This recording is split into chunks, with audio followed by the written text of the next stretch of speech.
জাতিসংঘ সাধারণ পরিষদের ৮১তম অধিবেশনে যোগ দিতে যুক্তরাষ্ট্রের নিউ ইয়র্ক সফরে যাচ্ছেন প্রধানমন্ত্রী তারেক রহমান।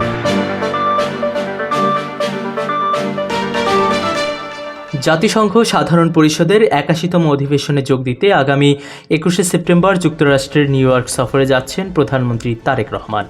সরকার প্রধান হিসেবে দায়িত্ব গ্রহণের পর বিশ্বমঞ্চে এটি হতে যাচ্ছে তার প্রথম নিউ ইয়র্ক সফর। প্রধানমন্ত্রীর দপ্তর সূত্রে নিশ্চিত করা হয়েছে, সফর সূচি অনুযায়ী আগামী ২৪ সেপ্টেম্বর জাতিসংঘ সাধারণ পরিষদের অধিবেশনের সাধারণ আলোচনায় ভাষণ দেবে প্রধানমন্ত্রী তারেক রহমান।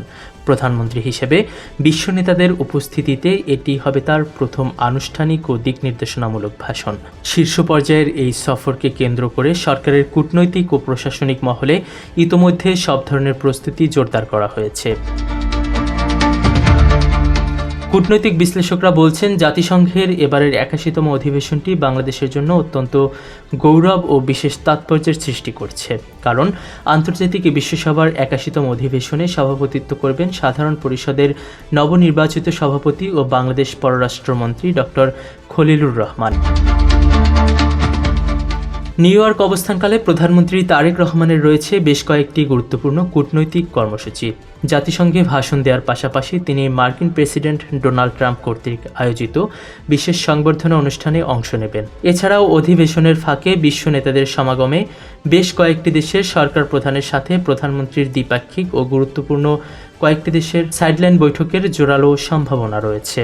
সফরকালে যুক্তরাষ্ট্রের অবস্থানরত প্রবাসী বাংলাদেশিদের আয়োজিত একটি মতবিনিময় সভায়ও যোগ দেওয়ার কথা রয়েছে তার। প্রধানমন্ত্রীর দপ্তরের সংশ্লিষ্ট সূত্রগুলো আরও জানিয়েছে, অত্যন্ত গুরুত্বপূর্ণ হলেও প্রধানমন্ত্রীর এবারের নিউ ইয়র্ক সফরটি হবে বেশ সংক্ষিপ্ত। তিনি সেখানে মাত্র ৪ থেকে ৫ দিন অবস্থান করবেন। সরকারি ব্যয় সংকোচন ও প্রশাসনিক কার্যকারিতা বজায় রাখতে সীমিত সংখ্যক সফরসঙ্গী নিয়ে তিনি যুক্তরাষ্ট্রে যাবেন।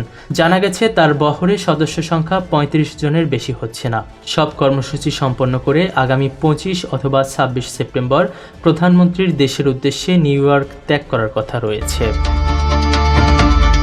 মুহতাসিম সকিব, দিগন্ত বার্তা।